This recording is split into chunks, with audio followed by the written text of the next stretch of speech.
This episode of the House of Mystery is brought to you by Legacy Food Storage. The best way to protect your family is by being prepared. LegacyFoodStorage.com.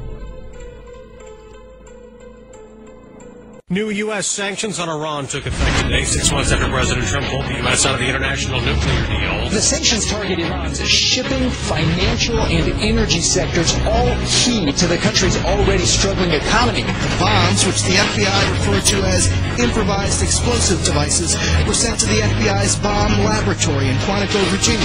We're in Mexico again tonight as thousands of migrants try to find a faster way to the U.S. border. The White House says it's now getting help from the Mexican government. Breaking news out of Pittsburgh. The man accused in the shooting at the synagogue in Pittsburgh is pleading not guilty, and he also wants a jury trial. You can see he's facing 44 counts. So in the final seconds before the Boeing 737 MAX crashed into the water, it was traveling at more than 500 kilometers an hour.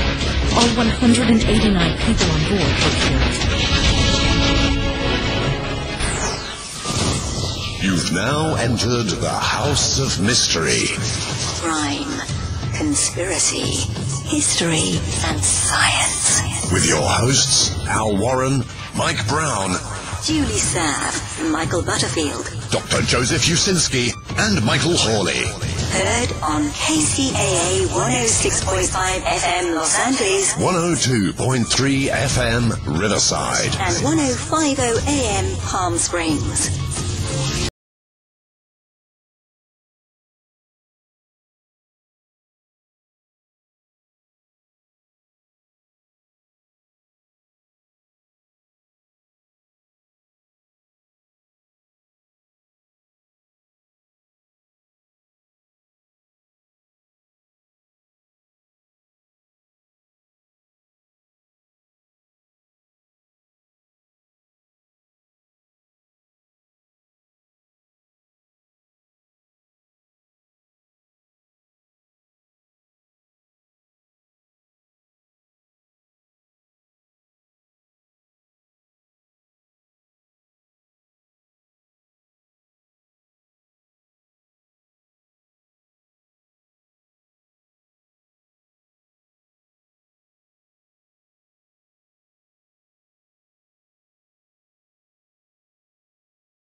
Action-packed week, of course. Action-packed. Packed with action. Yep. Oh, boy. Yeah, everything is good. It's great. Oh, my. You know, did you hear about that Hungarian politician? Oh, no. He works for the EU. No. What he happened? Represents I believe the Prime Minister of Hungary in the EU, so he's pretty high up. Well, anyway, so he actually wrote a anti-LGBTQ legislation for Hungary to protect Christian family life values from accepting gay as marriage, saying it can't be.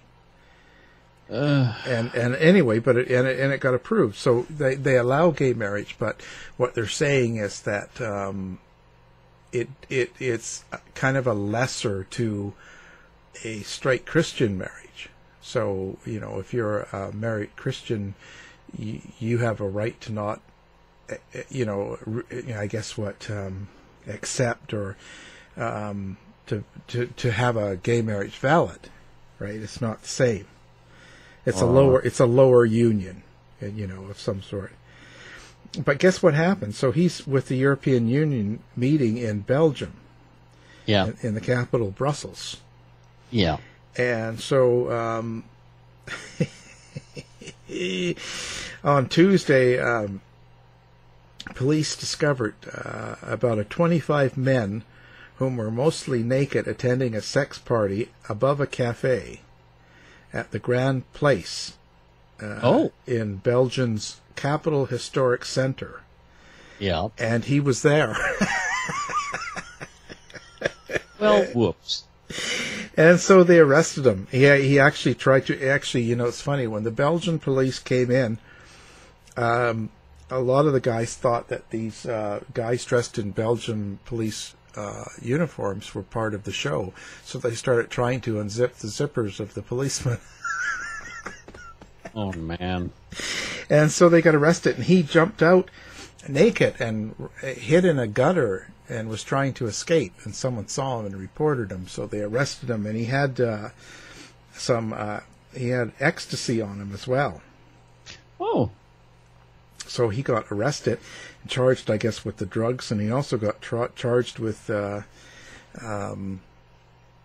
COVID-related, because they're on a curfew after 10 p.m. there. Well, they should be. Well, so he resigned. What? Yeah, and he's part of the Hungarian Civic Conservatism and Christian Democracy Party. Oh. Well, there you go. His wife is a Hungarian judge. Wait a minute. You said his wife? Yeah. Oh.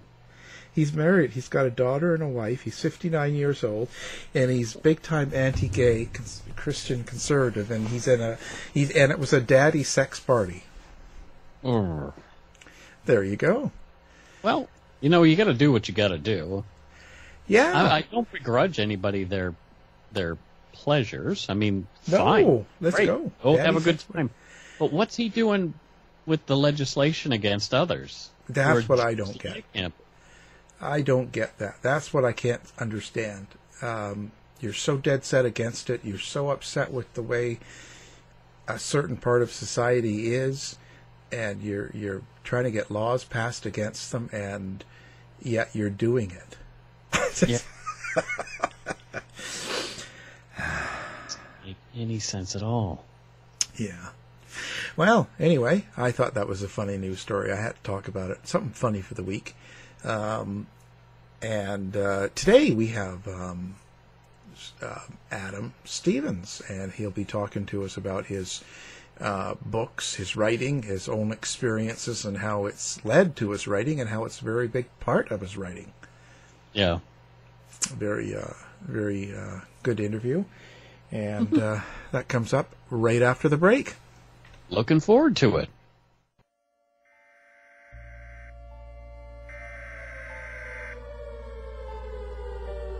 We interrupt our programming.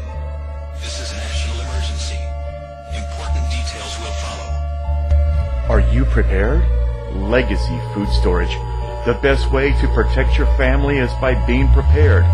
Go now to legacyfoodstorage.com.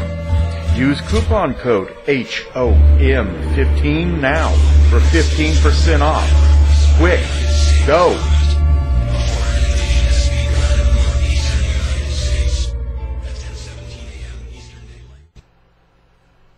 Oh, welcome back to the House of Mystery. We're at the interview part of the show. Joining us today is author Adam Stevens. Thank you for being here. Oh, Alan, it's an absolute pleasure to be here. Thank you very much for inviting me. Wow. So now you've written a lot of books, so you're into this big time. Where did this start for you, writing books? Well, I'll tell you, I've had a very long and interesting life, and it's always been my grandmother that's encouraged me to write, and I've just ignored her. But in 1997... I just tragically wanted to end my life, and I actually reflected this in two of my books. I wanted to end my life. It was over for me. I was tired with the circular, destructive nature of my own personal life, and reflected that kind of in my personal writings. And I published this manuscript, and I published it to my family in 1997. Now, my grandmother loved it, but my parents basically disowned me, and at the time, I had more respect for my grandmother than my parents anyway, so I cherish the fact that the one cheerleader that I had enjoyed reading my story. And it's later in my life, I kept writing after that, never publishing, never knowing anything about Amazon, self-publishing, never knowing about, how to send a book to a publisher. But I was in China teaching English as a foreign language at high school, and I read one of my students' papers, and it was a story about Amanda Hocking. I've never heard of Amanda Hocking before, but I read about her success in writing and self-publishing in Amazon. Now, I had plenty of free time teaching English as a foreign language, so I immediately went online and I did some research and realized that, wow, I now have an avenue of therapy to tell my story. And I fictionalized the harsh reality of my childhood and developed the character to be extremely addictive. And from that point on, I've attempted to evolve outside the book and allow the reader to surround themselves with all of the descriptive environment as the chronological story unfolds. And they don't just get a feeling for the character itself, they get the feeling for the environment around the character. And some people get it, and some people just don't get it. I don't say that I'm a gay romance writer. I write gay literature or gay fiction, but I write to an 18-plus erotic crowd because there's so many sexual scenes in my books. Now, I've learned to scale down that descriptiveness as much as I possibly could to prevent people from reporting the books as pornography. And you have to be real careful, and you have to walk a fine line when you're writing this type of book. And it's a very niche market. Male literature, gay literature, is becoming very, very popular. And I think it's more popular between middle-aged married women than gay men themselves. But I see a 90% purchase rate and friend requests and such from middle-aged married women. And I find that quite odd, but I find it rewarding at the same time because they can emotionally connect perhaps better than a gay male reading my stories. Do you think that's why the females buy the books? Is it because of their connection to the emotional part of it? I believe so, 100%, because this is hard to say because, it's hard to say that men are not romantic and not emotional, especially being a gay male. I'm extremely emotional and extremely sensitive.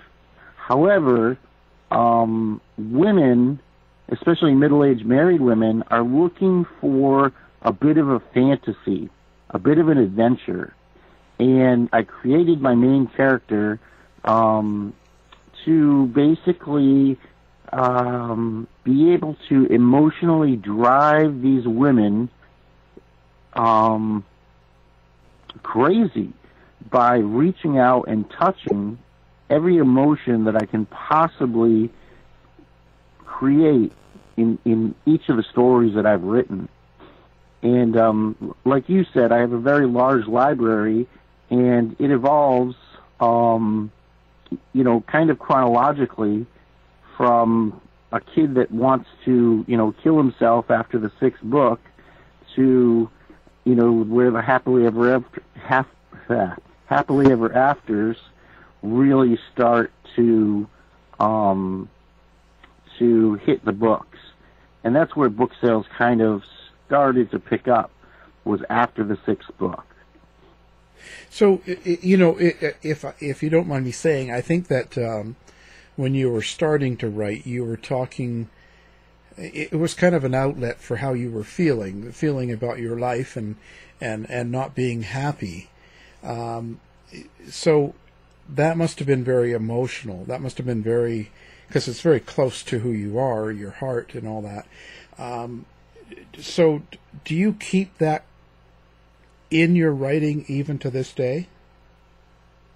Oh, yes. I've started, since the Rainbow Reader collection has pretty much ended, I've started a new series, my first book being In the Nick of Time, my current work in progress being Just in the Nick of Time, and they're completely new characters, completely created out of my imagination for a combination of a love story and a little bit of paranormal experience, where they experience and encounter what their souls are actually all about, and encounter a ghost that trains one of my characters, how to embrace the powers that he has and things like that. I don't want to give too much away about that story yet, but as far as the Rainbow Reader series,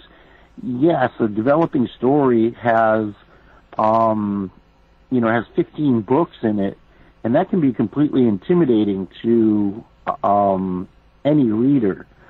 So I've placed a price point that the reader can actually purchase the first 6 books in a condensed version. All the books are there. It's just you can buy them all together for $9.99. And I see a lot of people reading, a 600-page book as the book was originally intended to be published. Now, the Rainbow Reader series became what it is today because of this specific point. I wrote a 300-page novel. It was my very first book, and it was called Moments in Time, It's Never Too Late to Come Out. And it was published on Amazon, and on Goodreads and Amazon, I had over 40 positive, compelling reviews that inspired me to keep writing. And I was already on the Moments in Time, It's Never Too Late to Start Over, which was the book 2 in the series. However, one day, the book was blocked. My very first book was just gone. And I argued with Amazon, and I republished it, recovered it, didn't rename it, just recovered it and republished it. I did heavy, extensive editing, which added pages to the book, actually, and republished it. And then just a few short days later, that same book, Moments in Time, It's Never Too Late to Come Out, was deleted again. And this time, Amazon came out and said it was blocked for pornographic content. And I realized the publishing world was just not going to be for me. I basically gave up.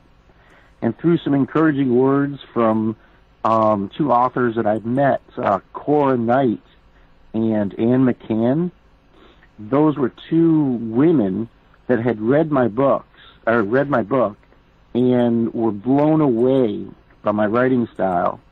And it was a unique type of writing style. And so they really appreciated it and really encouraged me to separate the book, take out the first 3 chapters of the book. And so that's how the Rainbow Reader series actually began, was from a 300-page novel. Now, each Rainbow Reader is about 130 to 180 words, and basically they're all published individually. You can read these books alone, but most people start at the beginning reading the Rainbow Reader Red Awakening, and then they evolve from book to book to book. And I absolutely love and thrive on reading their comments, whether they're good or bad. And there's not many bad reviews on any of my books. So I know I've got some type of talent, and that's why I keep writing for everyone. Why? Well, what is it that you want people to get out of your book? So when you're putting out these stories and you're trying to get this published and you have, whatever going on, but what is it you're trying to get? What is it you're trying to say to people? First, I would say that in the first 6 books of the Rainbow Reader series, I would love these books to be available to every high school teenager in their school library. And I would love every high school teenager to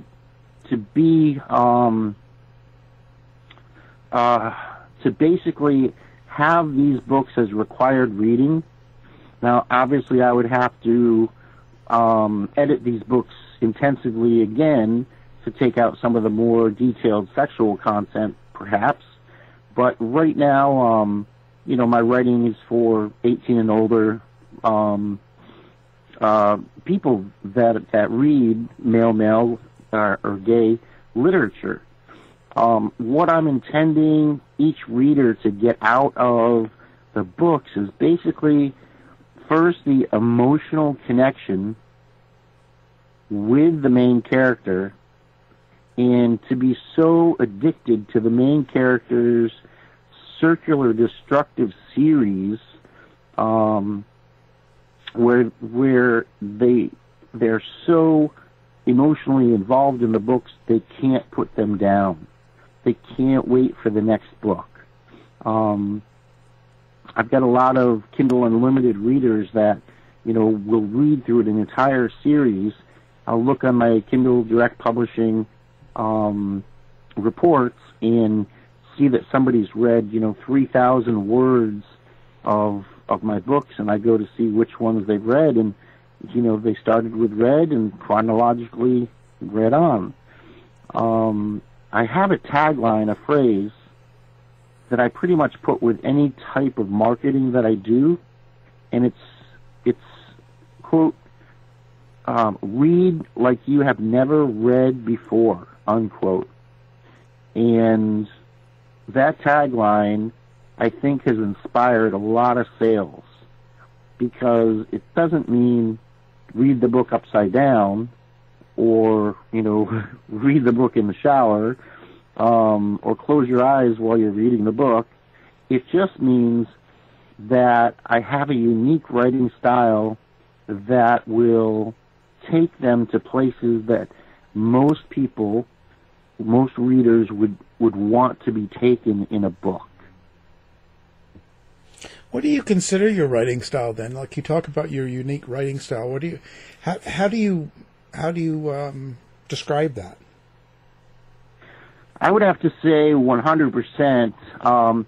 There's a difference between writers. Now, there's a difference between writing styles.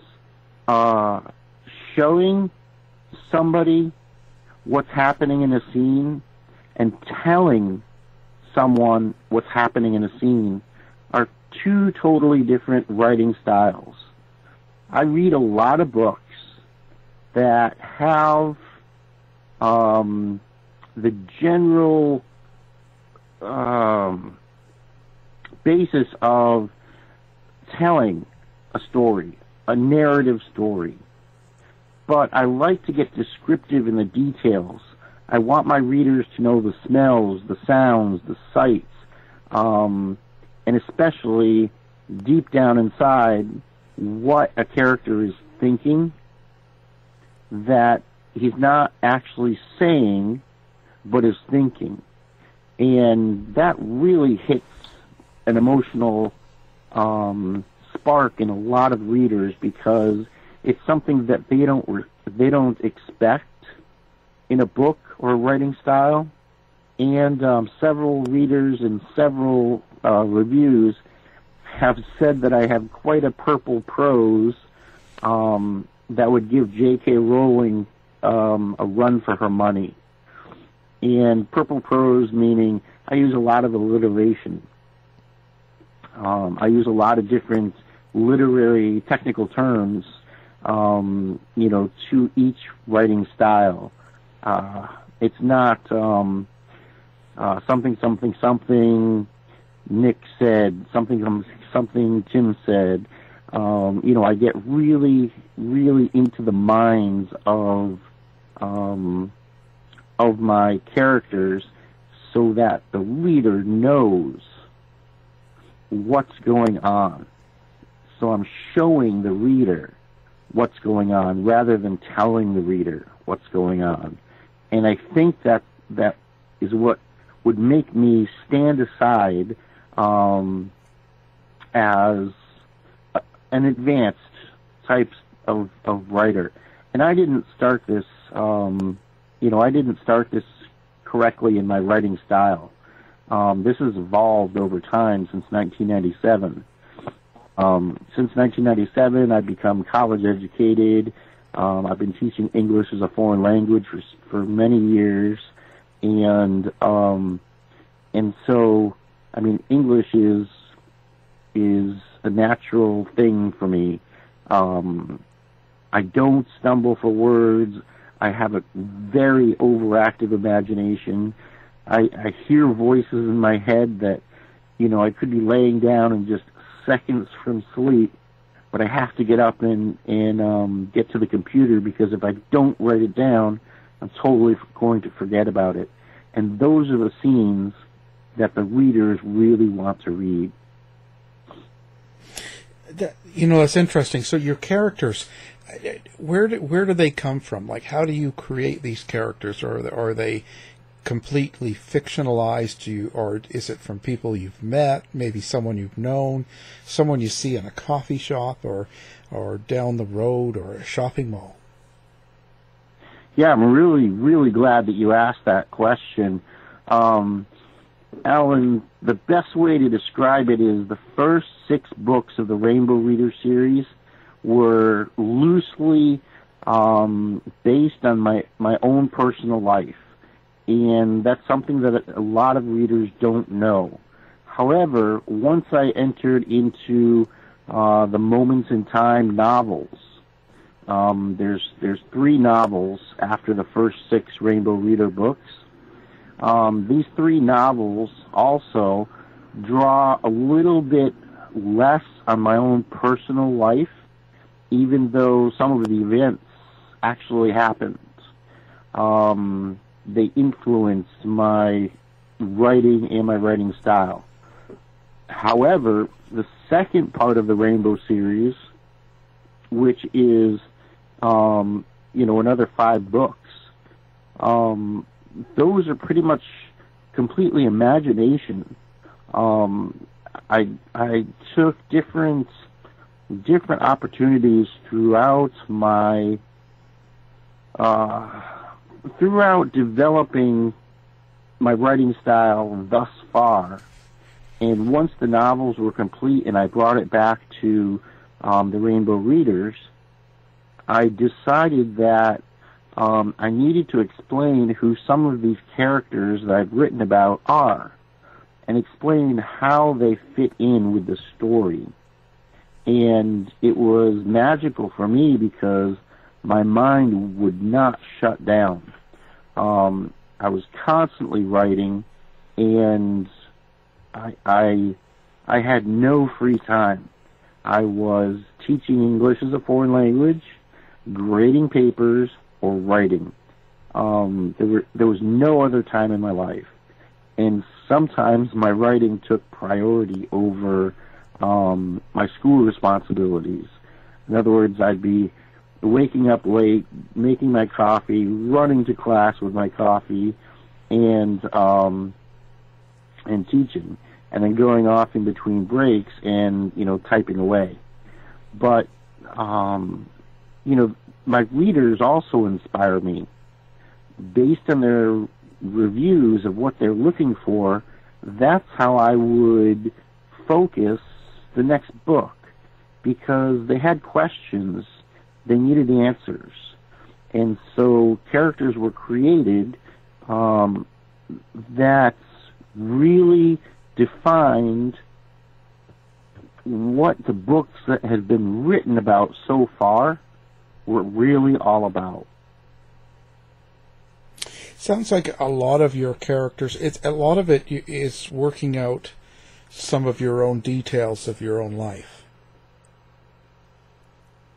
Well, I've got a lot of things that have happened to me, as I said already, in my life, and I've been so many places and had so many adventures that that I could just write forever. But being honest about my writing is very, very important to me. So that's why most of my ideas come from my own personal experiences in life. Although fictionalized,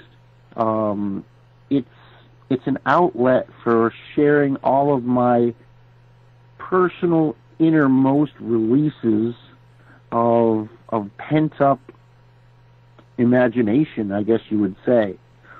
So it's a way to express myself through the desires of what the readers are actually looking for.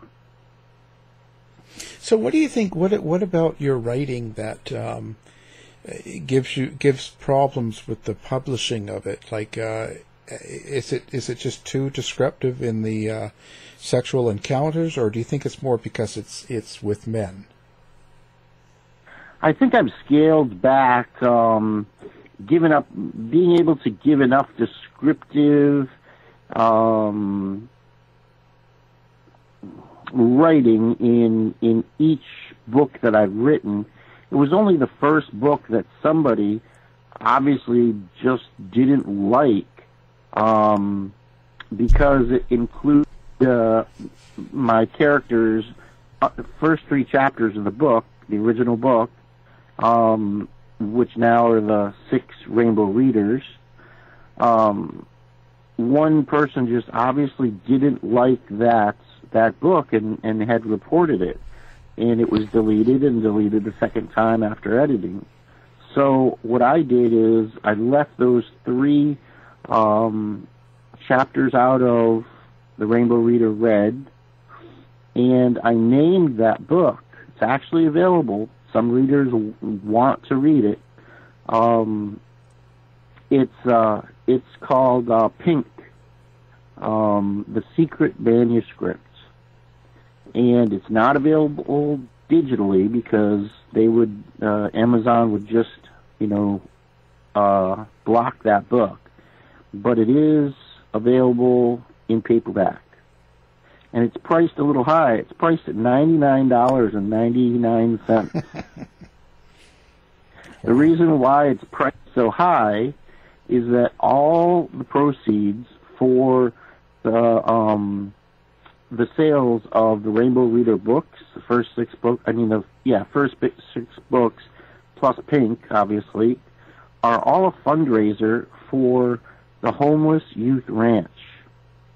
Now, once you get through the first 6 books, you get through the next 3 novels, you start learning about what the Homeless Youth Ranch is all about.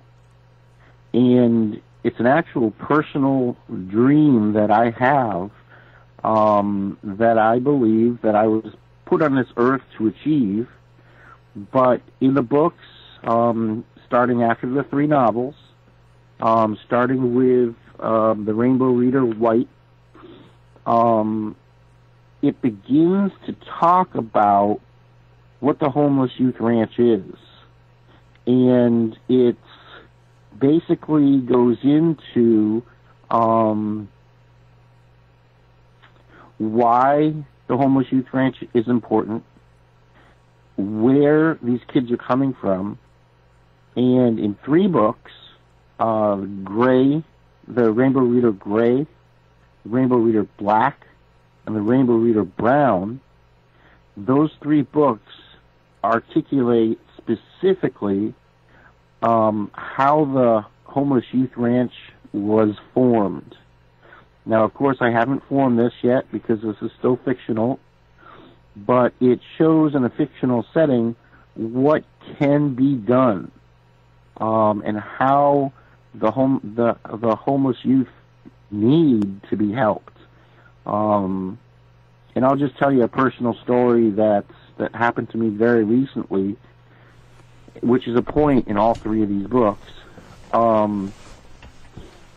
Just recently, I just finished up at a doctor, and I was in an Uber, and I convinced the Uber driver to take me to Starbucks.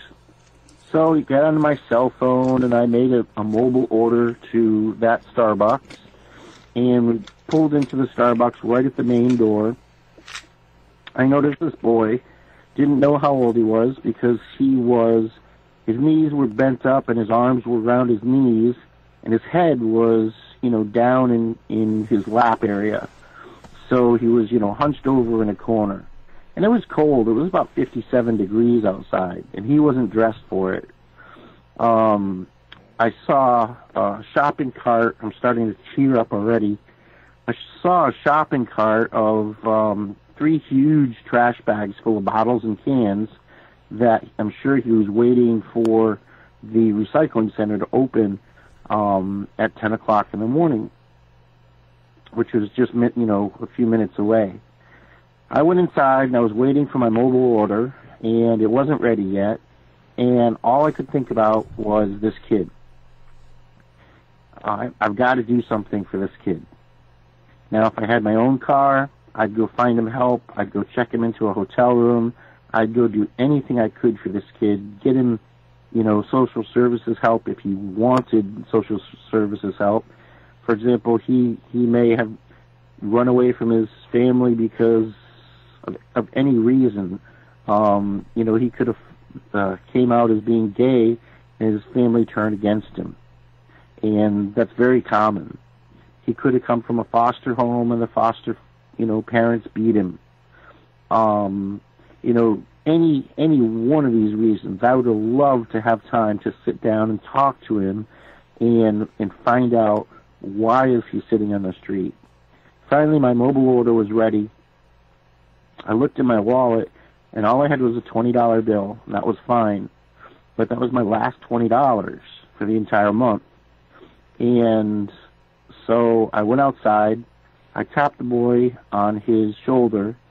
He raised his head up. It was tear-stained and dirty, and he smelled. I could smell his smell. And I said, "Here, it's not much, but this is for you." Now, my $20 that I gave him was probably more than the bottles and cans that he had in his cart, but he just said 2 things to me. He said, "Thank you, and God bless you." And so I basically, Alan, he touched my heart. What is a 15-year-old doing or 16-year-old doing out in the street homeless? It shouldn't happen. But I got into the Uber, and the lady said, "What was that all about?" And I said, "Well, he's obviously homeless, and he needed some money, and I gave him the only $20 that I had." And she says, "Oh, you are a saint." And I said, "Yeah, I wish I could do more for him." And that's what we talked about on the whole rest of the ride home, was the Homeless Youth Ranch and how that's my dream. So a lot of people don't know this, and it's something that I've been meaning to do, is go back into the first Rainbow Reader, the Rainbow Reader Red, and put a prequel to that book that explains that the purchase of each of these Rainbow Reader books go directly to the Homeless Youth Ranch, and it's something I'm seriously considering now. Well, that's great. So, where do you see yourself going with the writing? It looks like you kind of have a direction and you kind of have an idea. So where do you see this heading? Oh, do I ever have an idea? Again, being able to express my innermost thoughts and desires. I'm having a blast writing my current work in progress. Now, my book, In the Nick of Time, is about two college students, Nick and Tim. That's a little metaphor with the book title, In the Nick of Time. And that story was just an amazing adventure to write, because I didn't pull on any specific memory from my own life. It was completely generated by my imagination, like I told you already, falling asleep and, just getting to that dream state. And I've got 6 pages in my head that have to be written, because I don't want to waste those 6 pages. And I would get to the computer, I would wake up and, get to the computer, force myself to wake up even, get to the computer and, start hacking away at the keyboard. And that's what stimulates me, is when I have the voices in my head telling me what to write. It gives me extreme pleasure to be able to take that information and elaborate on it even more. It gives me a focus and a direction, and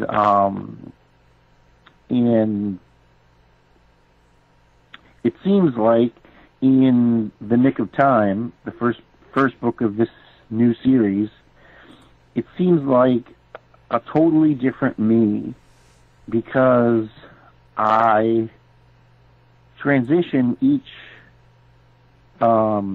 chapter from one phase of the character's life to the next phase of the character's life, and how they interact and how they intermingle. And then it gets even better. The current works in progress that I'm having right now, this writing is so creative, because even though I just touched on the paranormal in the first book, I'm all over it in the second book. Nick,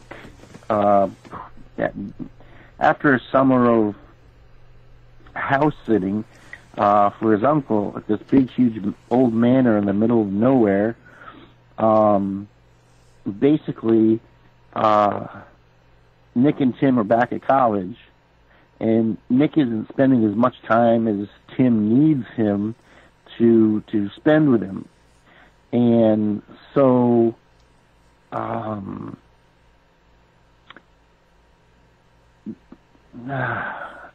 just spill the beans. Alistair, who's actually a ghost that used to live in this house, or this manor as I call it, Alistair actually travels through mirrors as a ghost and visits Nick every day at college or at university. And every day he is sharing something new about Nick's life. And Nick has a soul. Everybody has a soul. But Nick has a soul that's a venerable soul, meaning his soul can move to the previous body that soul had been in. And Nick could travel back as far as when the Phoenicians were in what's now called Upper Michigan, looking for copper for the pharaohs. Nick could travel to the person who was the innkeeper that turned away a man from Bethlehem and his wife who were in town to pay their taxes, being Joseph and Mary, and suggested out of Nick's good nature that they could go sleep in the stable. And so Nick has been back and forth through time, if you will, and it's becoming a very interesting story because the storyline continues from the first book about this summer the manor is being turned into a very exclusive bed and breakfast, and is not only just being watched by Nick and Tim, but has staff, has a cook, has a housekeeper, has 2 cowboys working on the ranch, and it's 2 stories in one, but they're combined, and it's been fascinating to write, and it inspires me, but I can't say that I've ever been stuck for something to write. I mean, I'm just pushing 100,000 words right now and just pushing 400 pages. So I don't know where I'm going to go with this, but because I've still got 4 more chapters to write. So this is going to be a pretty lengthy book. Well, it's I think that you're very attached to your writing and your characters. How do things around you affect your writing? So, like this year with all the the COVID and all the issues happening in the country, it must seep into your writing. Do you find that it does? I'll be honest with you, Alan, since President Trump announced on March 14th, I guess, this year, I have not been very active on Facebook and not written one word until August. I was very, very, I don't know how to put it, very, very scared. I remained very isolated, which meant it would have given me plenty of time to write, but I had no ability to write. It wasn't a writer's block. It was more of my mind was in a panic. Anything could happen at any time. The economy could just drop. Oh my God, there's a coin shortage. How could there be a coin shortage? Just print more coins. Just stressing over the COVID. And then in midsummer, a tragedy happened, an extreme tragedy. In mid-June, my dog started acting very unusual. Now, we had been in an accident. We were hit behind in a tragic accident where we were both injured. She ended up getting a collapsing trachea, and I have a myriad of disabilities. And I took her to the vet, telling the doctor that, she's got some problems, and they looked at her, and they said, well, it's just like I said before. They took some x-rays. Just like I said before, she has a collapsing trachea, but the trachea is almost so closed, I'm starting to tear up again, that she's having difficulty breathing. I can prescribe her some drugs to make her feel better, but I don't have much hope. I can try to perform surgery on her and replace that part of the trachea, but this could be a $5,000 to $7,000 surgery. And I said, I love my dog so much. She's 13 years old, but I don't have that money or access to that money whatsoever. So he says, well, the drugs will help her, the best that she can, or that they can. 10 days later, with my poor dog, I'm seeing her wither away and cuddle up with me, as much as she possibly can. I finally decided that it was time for her to, be put down. And I called the vet's office, and they said they, could take her today. And I brought her in. She sat on my lap and just licking my face. I'm just in tears. I can't see the end of my love, for 13 years. I can't see that ending. And, a few minutes later when the vet came in, he says, here's the 3 shots. By the 3rd shot, she'll have about 1 second left, and then it'll be over, so it's time to say goodbyes.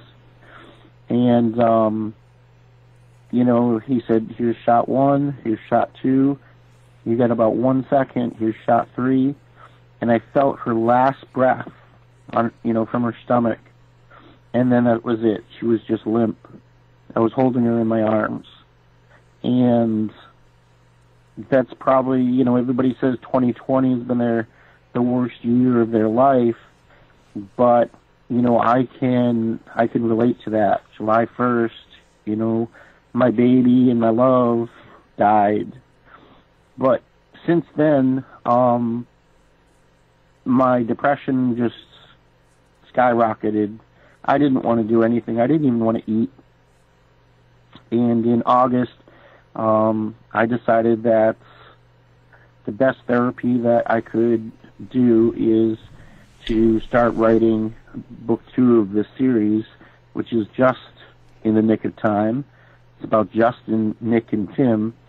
And that's therapy. Even though I talk to Morgan, my dog, every day, that therapy has been extremely good for me. That's why I'm nearly to 100,000 words since, August. And that's a lot of words for a writer to write. I've gone through the book several times, and done a complete reread. I do have an editor that's in Australia. Her name is Anne McCann, and she's been outstanding editing all of my works. She'll even offer suggestions of, you made this mention earlier in the book. Do you want to maintain, the same meaning and such? So she's a great person to work with. But I just think that the entire COVID time, from March until August, I did nothing but just waste time with my anxiety so high. Starting in August, though, I've been writing up a storm, and it's changed my outlook on life because it's given me a purpose again. And I think that's what actually inspired me to write back in the beginning. Was this was actually giving me therapy. It was giving me a purpose.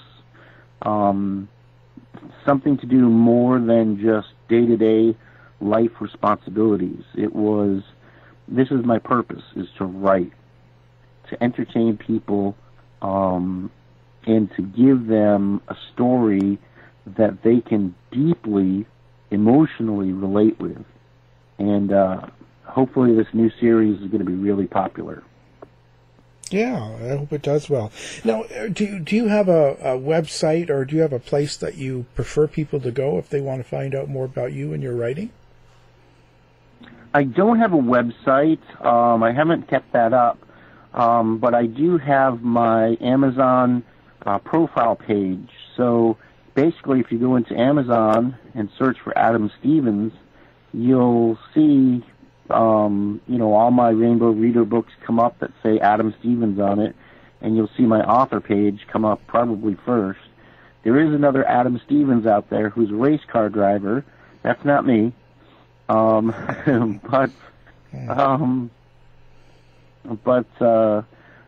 that's the best way to find out who I am, and it explains more about my history, why I write, and with the Amazon Author Central page, you can actually see all of my works. You can see all the things that I've blogged, and you can see, you can click on each book and see the reviews that other people have left on the book. So I really appreciate this type of service from Amazon. I can also be reached and seen on Goodreads. A lot of people don't review their books on Amazon. They only review their books on Goodreads. And I find that unusual, but, I'm happy that they review the books, period.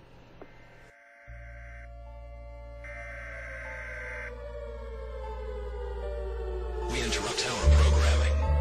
This is a national emergency. Important details will follow. Are you prepared? Legacy Food Storage. The best way to protect your family is by being prepared.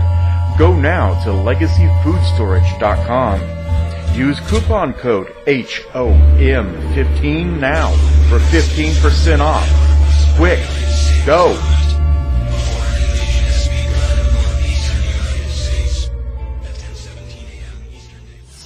To find out more about our show, guests, or to listen to past shows from our archive, please go to www.houseofmysteryradio.com.